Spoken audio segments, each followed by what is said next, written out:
អ្នកខ្លះថាស្នេហ៍គ្រាដំបងស្រស់ស្អាតដូចជាមេអំបៅទន់ភ្លិនស្រស់បំប្រងនិងបរិសុទ្ធតែក៏ភ័យស្រួយខ្លាំងគ្រាន់តែប៉ះថ្នមវាអាចនឹងហៅទៅបាត់ជារៀងរហូតខ្ញុំឈ្មោះអានធានខ្ញុំឈ្មោះធានអានធានអានជាគូប្រេងតែម្ដងគូប្រត់ស្អីឯនេះស្ទើរភ្លើងមែនតើយើងចាត់ការអាពួកជាងភ្លើងរកចាត់នៅក្នុងស្រុកនេះគ្មានអ្នកណាល្អដូចគេនោះទេកុំរើសច្រើនពេកតែស្អែកនៅឃុំមានរៀបចំជប់លេងជាលក្ខណៈគ្រួសារចេញទៅដើរលេងសប្បាយនឹងគេខ្លះទៅអត់ទេមានការងារច្រើនត្រូវធ្វើអើយដាច់ភ្លើងហីវាដាច់តែអញ្ចឹងឯងឆ្នាំ90ហើយវើយគេបើកចំហហើយឯងគួរតែបើកមាត់ថៅគេដែរទៅបើអូនយល់ព្រមបងចង់ទៅព្រះវិហារជាមួយអូនពេលនេះរហូតដល់ចាស់កោងខ្នងឃើញស្នាមញញឹមរបស់អូនបងអស់ចិត្តហើយអូនរីករាយបងក៏រីករាយដែរម៉ែស៊ូគេជឿកាតូលិកអត់ឆ្លើយ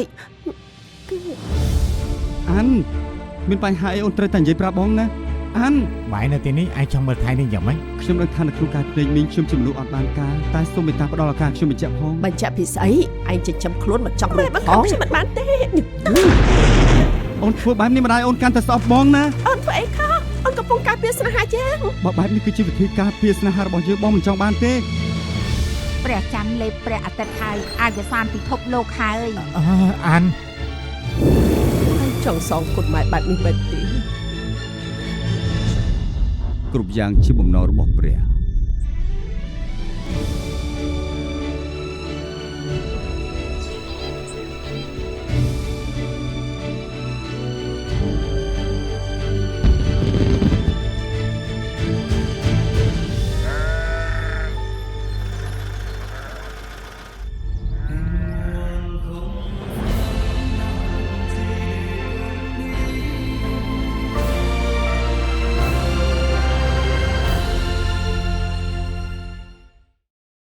អ្នកណាក៏ទៅលេងចិនដែរ